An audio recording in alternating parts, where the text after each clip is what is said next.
Hi, this is Moby. Welcome to The Fire Show.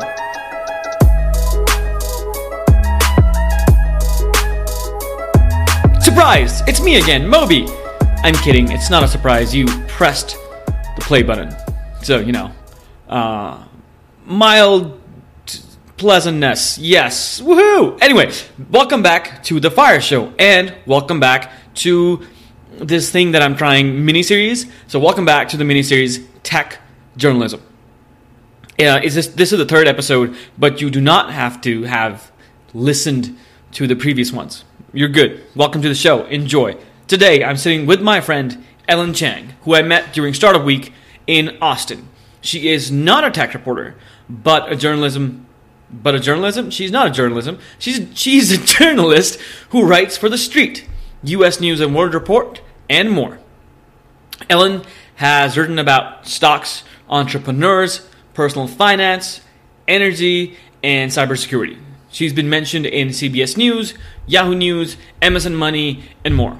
We talk about her start in journalism in high school, the difference between tech and finance journalism, Austin, Startup Week, and more. She's obviously a good reporter because somewhere in the middle of the interview, she turns their tables and prompts me to talk about my day job, which I don't talk about much on the show. Multitude of reasons. Let's ignore them. Anyway, thank you for listening to this episode. I love you. Email me at moby@thefireshow.com to tell me that you love me too, or, that we're just going to be friends. That's cool. We can be friends. Fine. My pursuits to find love throughout my podcast intros aside, Ellen can be found on Twitter at Ellen Y. Chang and on The Street, as well as U.S. News and World Report. Ladies and gents, enjoy. Hi, this is Moby from The Fire Show and work from the startup studio at Galvanize. Hi, Ellen. Hi, how are you? Good. How are you? Great. Did you drive in from Houston? Yes. For this? I came in on Saturday, went to ACL on Sunday, and then I've been at Startup Week all... How are you not completely tired and exhausted? I try not to book too many events this time. I've been to a lot of conferences where I've overbooked myself, and now I've finally learned. Is that something that you just learn over time? Just don't do evenings or have evenings to yourself? How do you do that? I just try to plan longer breaks in between sessions so you don't get burned out. Listening to people is kind of exhausting, ironically. Yeah. Even though just sitting is like when you're driving in a car. Just get exhausted after a while, right, even though you've done nothing but move your hands. I think it's mentally taxing more than you think, right? So you write for The Street? I do. I've been writing for them for over 4 years. What were you doing before that? Before that, I used to cover M&A. My first business reporting job was covering municipal bonds for a company called Bridge News in New York. That's when I still thought, par was a golf term. And it means face value. Yeah. I think it's a golf term, so I don't know. Yeah. Okay. How'd you get into all this reporting, especially on finance? I've been a reporter since high school. Really? Wow. And my degree from Purdue is also in communications. So I think I'm one of a few people who actually used their degree. And then in 2000, I got the job at Bridge News. Before that, I covered crime, education, a little bit of politics. So why finance? What made you end up in that? So my first business reporting job was in municipal bonds, which is public finance, which sounds very boring. But it's actually a great way to start reporting about business because it's very public. Mm-hmm. All bond issues have to be approved by voters. And all those documents are open to the public. You can read about them. Some of them are very long.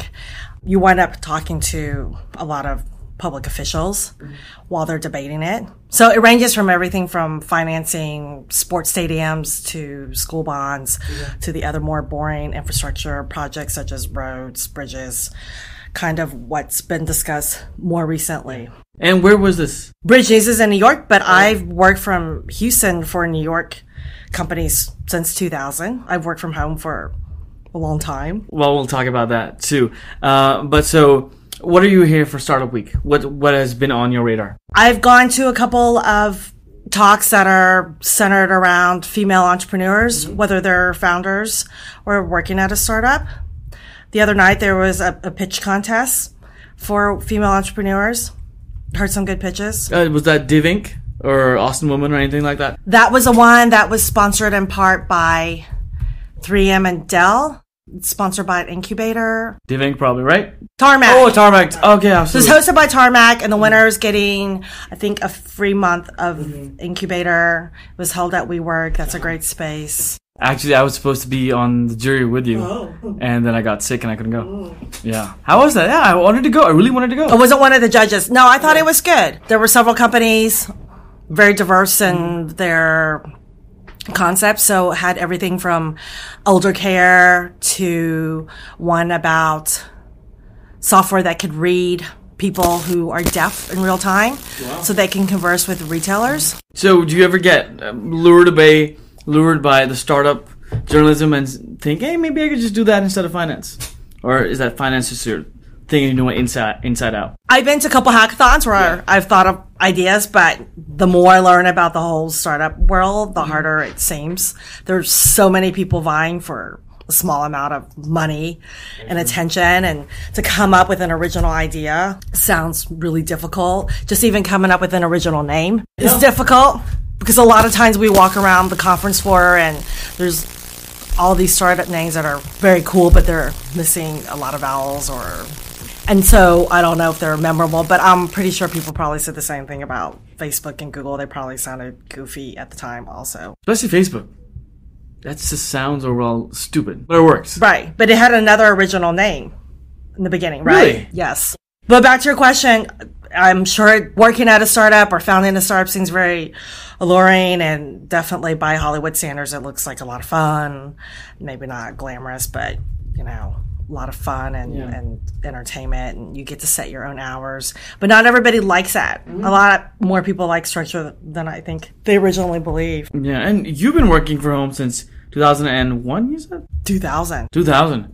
How's that? Because I work from home twice a week, and it can drive me crazy. I don't know how you've been able to do that. I think it's different for journalists because you're always talking to people on the phone. I go to a lot of conferences. I have daily deadlines. Sometimes I'm writing 1 or 2 stories a day. So there's that deadline pressure. So if you like the daily pressure, it's a great fit. It doesn't really matter where you are. Although sometimes I need complete silence. So I'll go work at the library where people shouldn't be talking to you, but they do anyways. Yeah.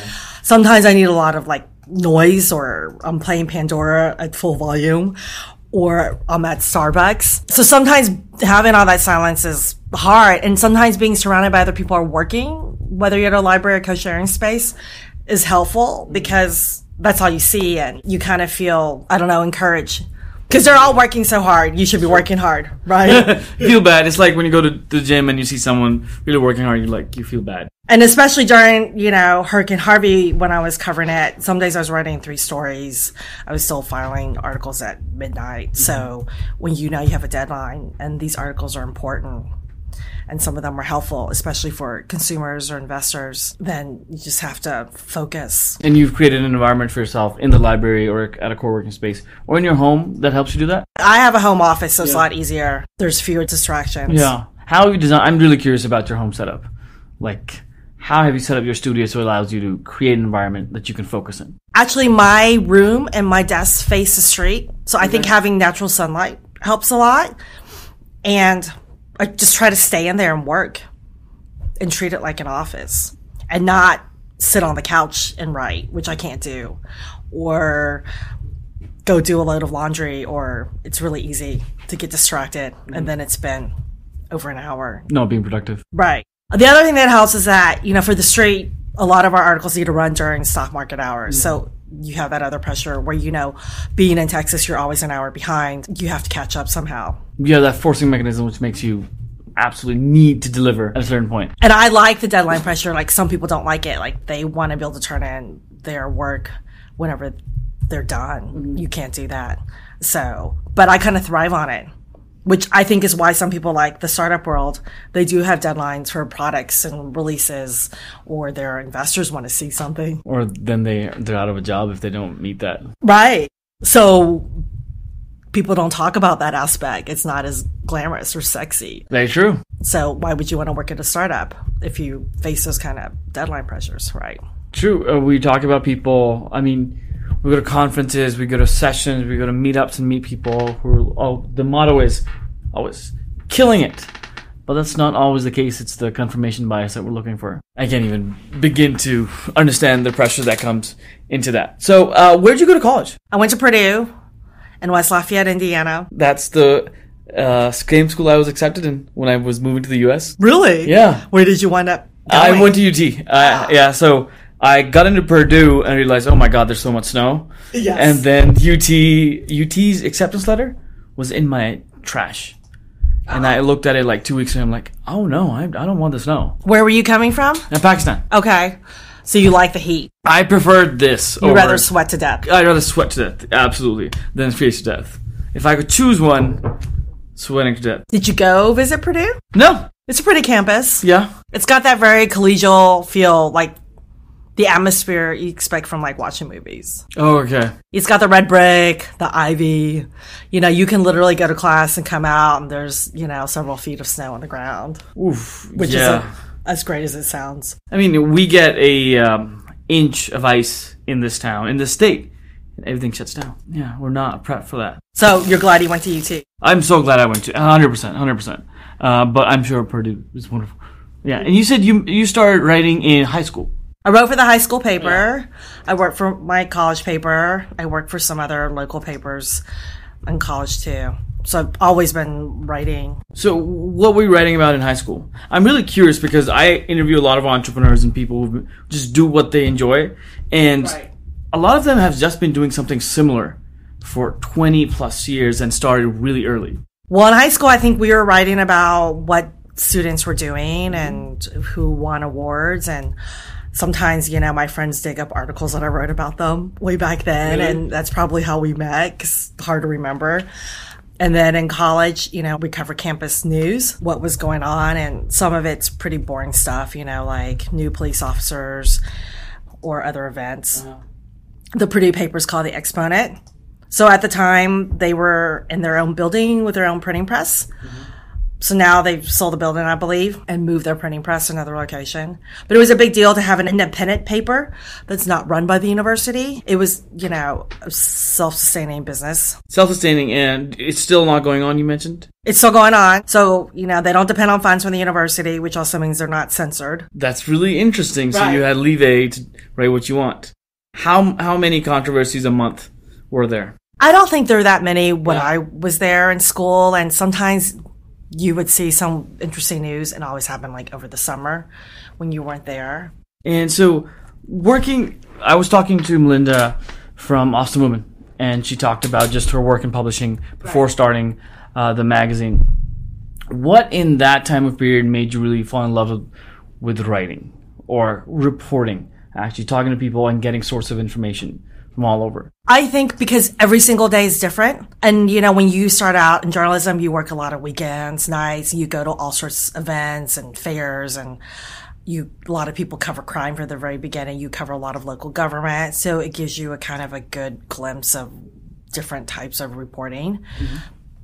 I think people also like it, and I do too, because you meet different people all the time and you're constantly learning about someone's job that might be interesting to you, that you might want to do. But even despite that, you know, I've always stuck with journalism.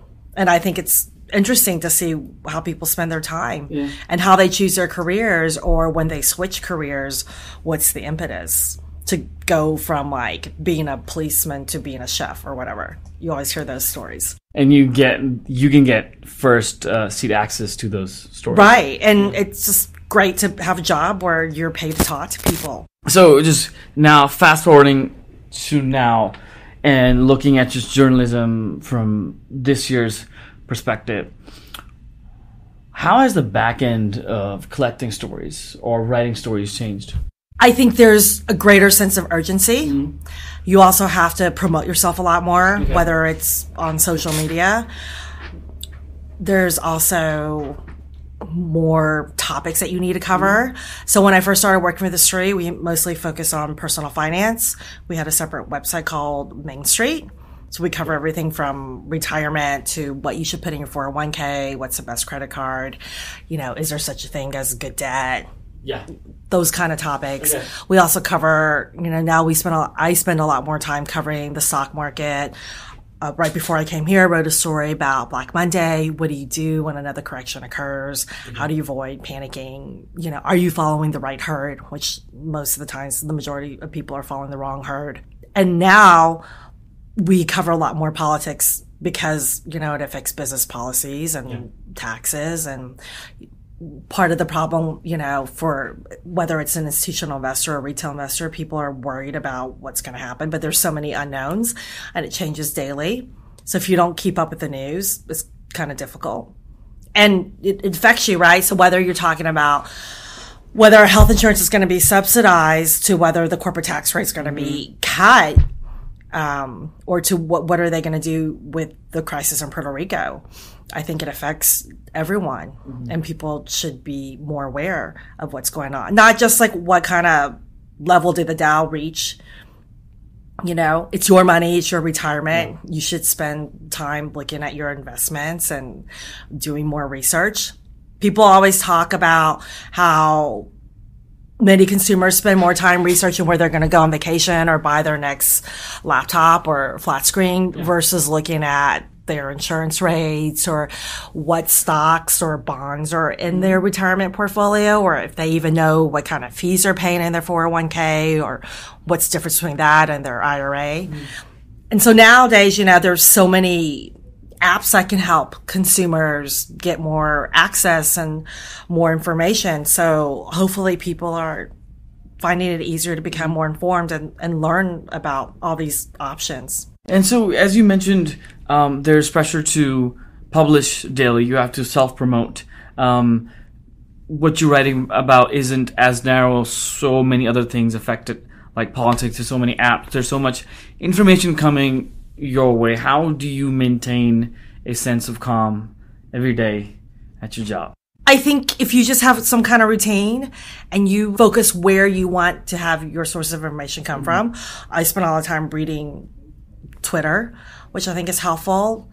I don't always read to the end of the story, even though I want people to read to the end of my articles, right? But I think that's a good way to capture some news. And I think people are getting news now in a very different way.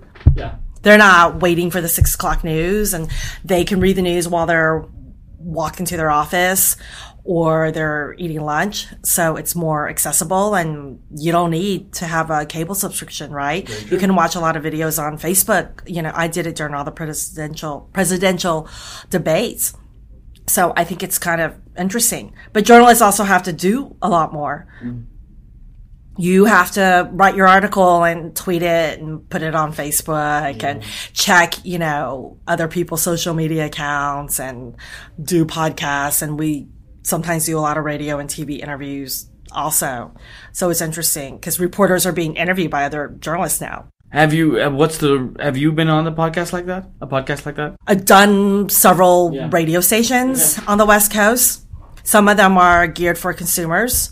Others are just general news. What do they ask? What do reporters ask you about? There's one where we talked about whether you should rent or buy solar panels. That's interesting, yeah. Right, because it's a big investment. And what's the best return of investment for you? And you have to consider whether you think the solar technology is going to improve in the time that you're going to own it or how long you're going to own that home, which brings, more unknowns for a lot of people. So it's good to do some research. It seems like you personally have to learn a lot about a lot of different fields and aspects of the economy. I do. I know a lot of random information. I also know a lot of random people. Okay. So I can talk to you about interest rates to credit cards to luxury travel and why I want to meet Janet Yellen. That sort of thing, right? And you also meet entrepreneurs and businessmen in all sorts of different ways, right? Like I've met some recently that used to be former NFL players who are now startup entrepreneurs, or they became lawyers. And a lot of people are like evolving and changing careers more because I think people aren't tied to the old, standard of working someplace for 30 years. So I think there's going to be more people who work at startups or small businesses because they're what supports America, right? Absolutely. And it's the whole model of the job is changing. And like you mentioned before, you seem like your day is different every day. It is different every day, and it's great because I get to meet really interesting people. It seems exciting. It is. I understand. Well, my day job isn't that exciting. What's your day job? Working as an engineer. Oh, why is it not exciting? It's similar to what we do every day. So, but do you like that predictability? Sometimes, in some aspects of life. On the other hand, I do the podcast, and then I go to grad school on the weekends. You're very busy. Yes. Would you want to do the podcast full time? If there's a way to do that, that would be interesting. But I don't think people pay enough for that. That would be interesting. Not yet. Maybe you can work on a good business plan for it. Why not? Right. Why not? And so thank you so much for doing this the last one. This was great. So thank you for joining us. And how do people find you on social media? You can find me on Twitter at LNY Chang, or I'm on Facebook. And you can also read my articles on thestreet.com. Boom. All right. Thank you so much, Ellen. This was Moby from The Fire Show, and this is the Startup Studio at Galvanize.